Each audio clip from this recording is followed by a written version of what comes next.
vous propose de rester d'ailleurs, parce que c'est l'heure de recevoir l'invité de la matinale. Et aujourd'hui, j'ai le plaisir d'accueillir Mohamed Dafir El-Kettani, vice-président de l'université Mohamed V de Rabat. Bonjour. Bonjour.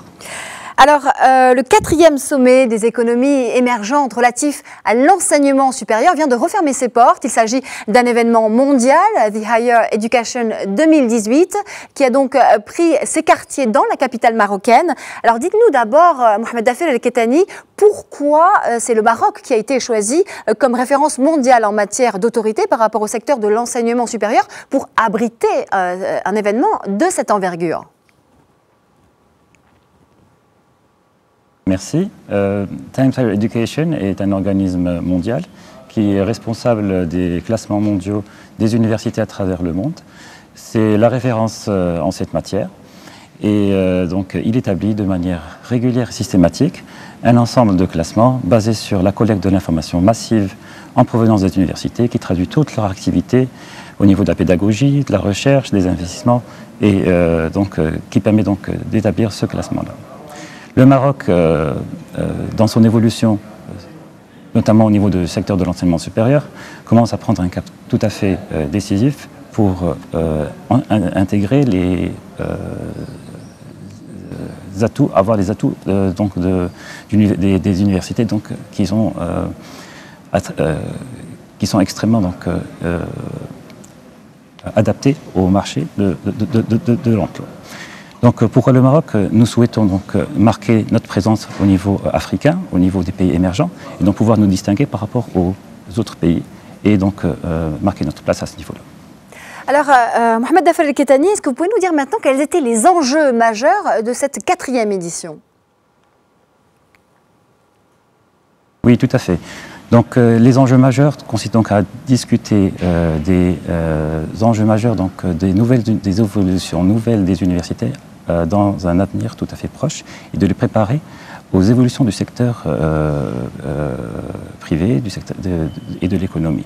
Donc il s'agit donc de trouver quelles sont les approches qui permettront d'augmenter la participation de l'université dans son environnement économique, notamment en termes d'emploi, d'employabilité, et donc de pouvoir voir dans quelle mesure est-ce que l'université peut intervenir de manière à pouvoir parer aux inégalités des opportunités des étudiants qui sont préparés au niveau de l'université, mais qui sont amenés à intégrer le marché du travail.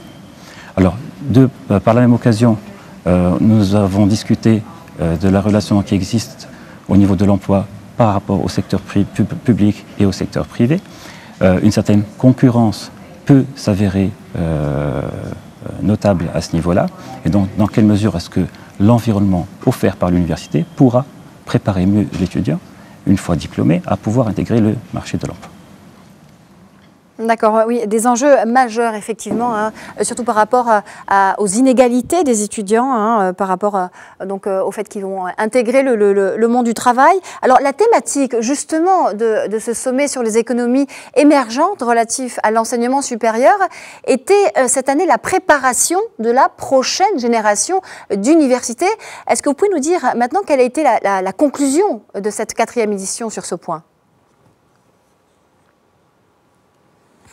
Alors, la conclusion, c'est que tout d'abord, nous parlons de plus en plus d'universités de la recherche. Comment est-ce que les universités de demain peuvent être un hub pour le marché du travail? Il s'agit également de voir comment est-ce que les universités peuvent être de plus en plus adaptées aux évolutions d'un marché en pleine croissance. Demain, l'université la plus performante, la meilleure, n'est pas celle qui a les meilleures compétences en termes d'enseignement, n'est pas celle qui a les meilleurs atouts au niveau de la recherche, c'est celle qui peut s'adapter aux besoins du marché. C'est ça l'atout majeur. Également, donc, nous avons remarqué que la composante démographique est tout à fait importante. Tout à fait. Pourquoi? Parce que en termes de compétition entre secteur public et secteur privé, comment former des profils adéquats qui pourront répondre aux besoins du secteur public, mais également aux besoins du secteur privé, comment avoir des profils qui sont préparés et qui peuvent s'adapter aux différents besoins qui sont associés. Également, donc, il s'agit de voir dans quelle mesure est-ce que l'université publique peut travailler en partenariat étroit avec l'université privée, parce que les deux constituent des composantes importantes du secteur de l'enseignement supérieur et donc qui pourront par la même occasion donc, seront amenés à collaborer ensemble. Ces problématiques, nous les vivons tout à fait au Maroc avec l'apparition d'universités privées ces dernières années et donc avec donc, cette concurrence implicite qui peut s'avérer problématique a priori, mais dont nous pouvons tirer beaucoup d'avantages dans la mesure où nous pourrons penser à un certain nombre de partenariats qui pourraient être établis entre eux. Alors également, comment est-ce que le secteur de l'enseignement supérieur pourrait être un facteur majeur dans l'évolution des investissements dans le secteur privé? Là encore, il s'agit donc de problématiques pour lesquelles il s'agit de voir comment est-ce que les investissements qui sont donnés par les agences de donation, par les gouvernements, sont efficaces, sont efficients. Dans quelle mesure est-ce que nous pouvons associer un budget, un investissement qui est lié à d'autres secteurs et qui pourrait être ramené au secteur de l'enseignement supérieur et par là même voir son impact sur le secteur de l'enseignement supérieur. Alors, Mohamed Dafer El-Ketani, un autre oui, je vous en prie. Qui est également, oui, un autre point important également, comment sécuriser les investissements. C'est une thématique que l'on va aborder aujourd'hui, dans cette dernière journée de clôture. Il est important de savoir comment est-ce que l'efficience de l'investissement dans ce secteur peut être mesurée et dans quelle mesure. Parce qu'aujourd'hui, nous ne pouvons pas juste nous limiter aux investissements qui sont donnés par l'État. L'université est appelée à s'ouvrir son contexte socio-économique et donc par la même occasion donc, pouvoir ramener des fonds et pour lesquels elle serait redevable de compte. D'accord. Alors, le classement The Higher Education 2018 des universités des économies émergentes a été dévoilé de manière exclusive hier soir lors de la clôture de ce sommet.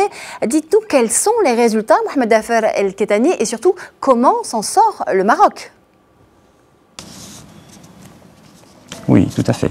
Alors, tout d'abord, je voudrais dire un mot sur la nature de ce classement. Au-delà des chiffres, ce classement se veut un indicateur sur la performance de l'université et dans quelle mesure est-ce qu'elle s'inscrit dans le cadre de l'évolution de ce secteur-là. Alors, elle permet donc de mettre en évidence les forces et les faiblesses de toute université prises en compte dans ce contexte-là. Donc, plusieurs critères sont établis. Des critères relatifs à l'enseignement, à hauteur de 30%, des critères relatifs à la recherche, à hauteur de 30% également, des critères relatifs aux citations. Les citations, donc, les publications qui citent l'université à travers les conférences et les revues internationales, à hauteur de 20%, également donc, la visibilité internationale de l'université, à hauteur de 10%, et enfin donc, les revenus en provenance de l'industrie, à hauteur de 10%. Alors, si on veut rentrer plus dans les détails, nous pouvons dire que donc, les principaux éléments qui sont constitutifs de cette collecte d'informations pour son analyse future consistent en donc, des taux d'encadrement d'étudiants.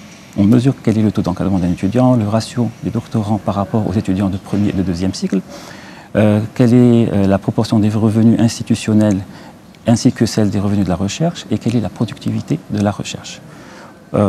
Également, un critère important consiste donc à l'ouverture de l'université au contexte international, non seulement en termes d'étudiants étrangers qui étudient à l'université, mais également de professeurs invités qui sont rattachés à l'université en question.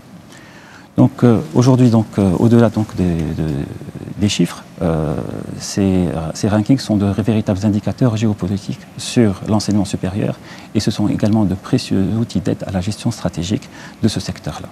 Voilà. Alors comment le Maroc s'en tire? Aujourd'hui, et même je pourrais dire depuis 3 années, 3 universités se distinguent par rapport aux 12 universités publiques marocaines et figurent dans ce classement-là. Alors dans le contexte donc, des pays émergents dont le classement a été dévoilé hier soir, tout à fait, donc 2 universités se situent dans la tranche 201 à 250 et une université est classée dans la tranche donc, 301 à 350. Alors, ce que l'on peut tirer comme analyse, c'est qu'évidemment, nous pouvons tout d'abord bien améliorer notre classement au niveau de ce ranking. Nous pouvons également pouvoir intégrer d'autres universités marocaines pour qu'elles puissent figurer dans ce classement-là. Et donc c'est l'une des raisons pour lesquelles ce sommet a été organisé ici au Maroc même, par la volonté donc, de notre ministre de tutelle. L'idée, c'est donc d'abord de faire savoir l'importance de ces rankings, l'importance de ces classements, et dans quelle mesure est-ce qu'ils pourront donner de la force donc, et de la notoriété à nos universités, en examinant tout d'abord ces critères-là. Prenons le cas, par exemple, du taux d'encadrement. Un taux d'encadrement qui est associé à une population d'étudiants jeunes, mais qui sont en grand nombre, ne serait pas du tout en faveur. Donc, tout d'abord, il s'agit donc de voir dans quelle mesure l'effectif des universités est appelé à augmenter ou à diminuer, et dans quelle mesure est-ce que le ratio donc, des étudiants par rapport à celui du corps enseignant et du corps administratif. Merci Mohamed Dafer El Kettani. Merci beaucoup. Bénéfique. Merci beaucoup donc pour cet éclairage donc sur les conclusions de ce sommet donc sur les économies émergentes relatives à l'enseignement supérieur. Merci infiniment Mohamed Dafer El Kettani. Je rappelle que vous êtes vice-président de l'université Mohamed V de Rabat.